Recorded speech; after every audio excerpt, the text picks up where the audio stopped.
Hello, hello. Just waiting to get on to all of our platforms before we start our day 4. Dun, dun, dun, dun, dun, dun, dun, dun, dun, dun, dun, dun, dun, dun, dun. Amazing. Okay, hello everyone. Mandy here for day 4 of our 7-day challenge as we dive into some of the pathways of the promise. So today is all about clarity, but before I begin, I want to make sure that everyone who's going to join us live is on. And if you can see me, you can hear me, and let me know where you're tuning in from. You can say yes and yes if you can see and hear me, and then let me know where you are tuning in from in the crazy world that we're in. And how are you guys feeling about this challenge? I'm trying to, I'm pretty long-winded normally. So I'm trying to make it succinct, powerful, impactful, just give you a taste. And then hopefully you get to have your own personal journey as you read the book. Amazing. Okay, cool. You guys can see and hear me. We're coming in loud and clear. Wonderful. Okay, so today is about clarity. And this is one of the pathways to us accessing our divine light. And I think it's pretty self explanatory in so many ways, but I want to do quite a reading. That's going to be the majority of today, is a reading because I say it so well in the book. But clarity it really ties into, in my mind, the same thing to the first pathway, which is expansion. Clarity is about us understanding the expansion process, about us creating a deeper space in our lives that allow for us to go, okay, what else could this mean? What else am I seeing here? What does this look like? What have I missed? And I think when we do that, when we expand that view, we're allowing for ourselves to see that bird's eye view, seeing it from divine's eyes, seeing it from that beautiful clarity that sometimes because of our tunnel vision, we don't allow for ourselves to see. It becomes this really confusing thing, if you will. And clarity allows for us to have the clouds lifted. And so let's go ahead and jump into a reading. Sorry, I'm hearing myself on the right and it's confusing me, but we'll go ahead and rock and roll. Okay. So this is all about finding clarity by feeling everything. And again, I hope that you guys have kind of seen, as we've talked about over the last couple days, is that it's about an expansion process. So instead of us going, here's my tunnel vision emotion, what else is available to me? There's other experiences, there's other thoughts, and there's other emotions. And when we embrace the fullness of whatever experience it is that maybe we had tunnel vision on, it allows for it to do another pathway we'll talk about in a few days, which is transmute it. So, all right, let's rock and roll. If it isn't obvious by now, clarity isn't just about seeing something with laser precision. It's about seeing and feeling everything in all its dimensions and textures. Yes, it will include sadness and pain, but there will also be celebration and joy. By seeing the entirety, we actually experience neutrality, which is not the absence of feeling, but the sum total of its perspectives. Feeling is the key word here. And I hope you guys have seen this. I'm interrupting myself. I hope you guys have seen this in my work.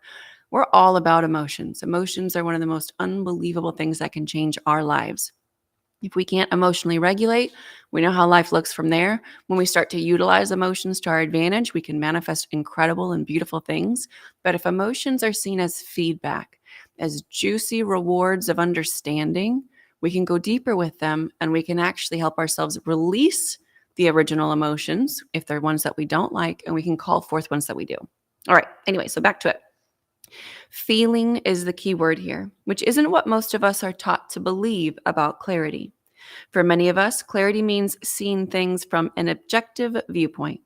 But most such viewpoints are stuck in the human story with a very limited idea of what happened or what's currently happening.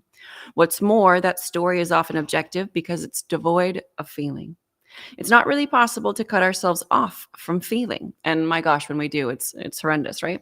The person who thinks they're being objective might be caught in an emotional state of cold, button-up rage or desolation and despair without even knowing it. What they've really cut themselves off from is the full awareness of all of their emotions. And regardless of what people might say, it's not possible to have clarity unless you're clear about what you're feeling and can acknowledge without judgment, that's the operative word there, that there might be a different, more high vibration path to take.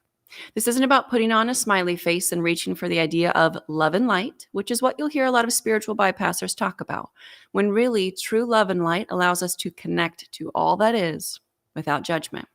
It's about giving yourself the space to rage and cry and feel without suppression.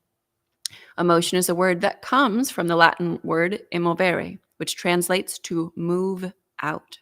We are meant to move through and out of our feelings.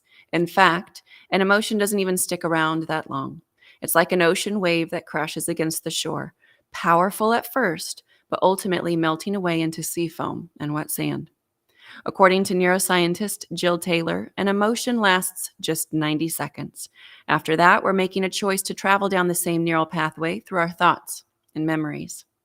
The temporary nature of our emotions is deeply healing, even though we don't often see it that way. An emotion is information in motion. It arises to give us insight into what we truly need. To grieve properly, we don't actually need to lie in bed and sulk and stay depressed for 6 months straight. All we have to do is feel to the core of our being without suppressing what it is we're feeling, and this clears a space for a new experience. It was a huge revelation for me when I discovered that we don't have to relive our pain over and over until it becomes the norm. We just have to feel it. Many people who study trauma have suggested that it's just an incomplete survival response that took place when, for whatever reason, the body couldn't do what it needed to do to survive. That's why, well, of course, this is why I love trauma work and why most of my work is actually in trauma, but that's why trauma gets stuck in the body. When we're prevented from feeling our feelings all the way through and moving into the natural fight or flight response. It might seem like we're holding on to a whole lot of emotion when we're dealing with trauma, and that's part of the problem. We're meant to off-gas those emotions, to literally move through them, not get stuck in a constant repetitive loop. Remember, the ways our past is sabotaging us today are adaptations we created in order to survive. We can choose to elevate and transmute these adaptations so they're no longer a hindrance. But it's not that simple to learn how to express what we feel, especially if what we feel is big and seemingly uncontainable.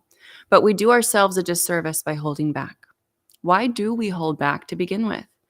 I asked myself this question a lot after my miscarriage, which I mentioned in chapter 1. There were times when I felt drained and didn't want to feel anything. I came to realize that this was partly because I was confused as to why I was feeling such a range of emotions: anger, fear, joy, wonder, and numbness, to name a few. None of it felt like grief. I'd realized I'd been programmed to believe grief had to look a certain way. So if I felt anything outside that narrow bandwidth, part of me was tempted to clamp down on it. Instead, I stayed really curious about my experience. I realized that I had unconsciously inherited a very specific idea about what women who'd experienced miscarriages were supposed to feel, i.e., extremely sad, despairing, lost, angry, and so on. Holy crap, I thought, I'm trying to mimic that experience. Often, in the attempt to make sense of what we've been through, we contextualize our own experience based on how others have processed similar events.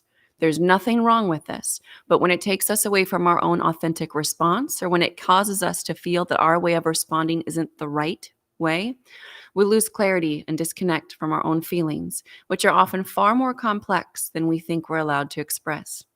When we consider other cultures around the world throughout history, we can see that the experience of grief is much more multifaceted than those in Western culture often allow it to be.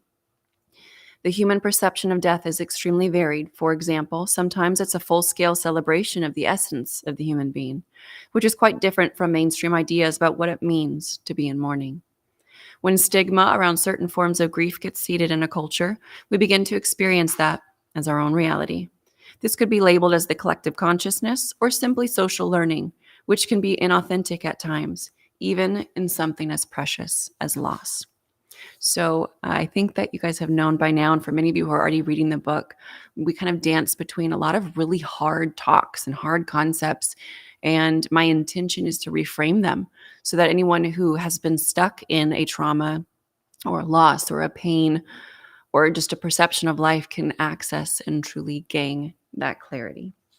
So last thing I would like to impart on y'all when it comes to this particular pathway is that clarity also allows for us to properly set goals in life. Outside of understanding the full panorama of this beautiful human experience, it's also a tangible and actionable step. So I invite you to look at something that you're trying to create in your life, maybe something you're trying to manifest or whatever it looks like for you, and just play with the idea of, have I seen my goals with clarity? Have I experienced the full emotions of what I believe obtaining that goal is going to bring me, is going to allow for me to experience, is going to maybe create as a manifestation? And is there any pieces that I was missing because I was trying to make it look a certain way? Blow it wide open. And I guarantee there'll be a little bit more clarity, of course, sitting on the other side, but also perhaps a different path or a different desire altogether as you broaden that view. All right. Thank you all so much for joining me for day 4 of our 7-day challenge. As a reminder, when you get a copy of the book, you get access to a free 1-day event. It'll probably be about 3 to 5 hours is my guess, but it'll be live. So you never know. Again, I can get long-winded real quick. So I might want to do a whole lot more with y'all. And if you buy 2 to 4 books, you will also get a live energetic attunement with me. And this is energy work. And really, attunements are, I guess if how I kind of explain it now is kind of like taking your heart, your soul, your energetic body to the car shop and getting a tune-up, similar as you would when you're going on a long trip. You want to make sure the tires aren't going to pop. You want to make sure, everything's kind of in its place. And so I'm just kind of going in through a higher power that I feel works through me and seeing if there's anything that needs to maybe be shifted a little bit, bringing back in the unconditional love. And of course, free will only, whatever you choose to release and also bring in is brought in that moment. And then if you buy 5 books or more for your friends, I know a lot of you guys have been doing this one, which I think is such a fantastic opportunity, is that you'll get a $1,000 program completely for free. It's called Mandy 365, and it is me coaching you for an entire year. Short videos, you can listen to them any time of the day. It's different meditations and different themes, and it will pretty much cover anything and everything you have or will go through in your life.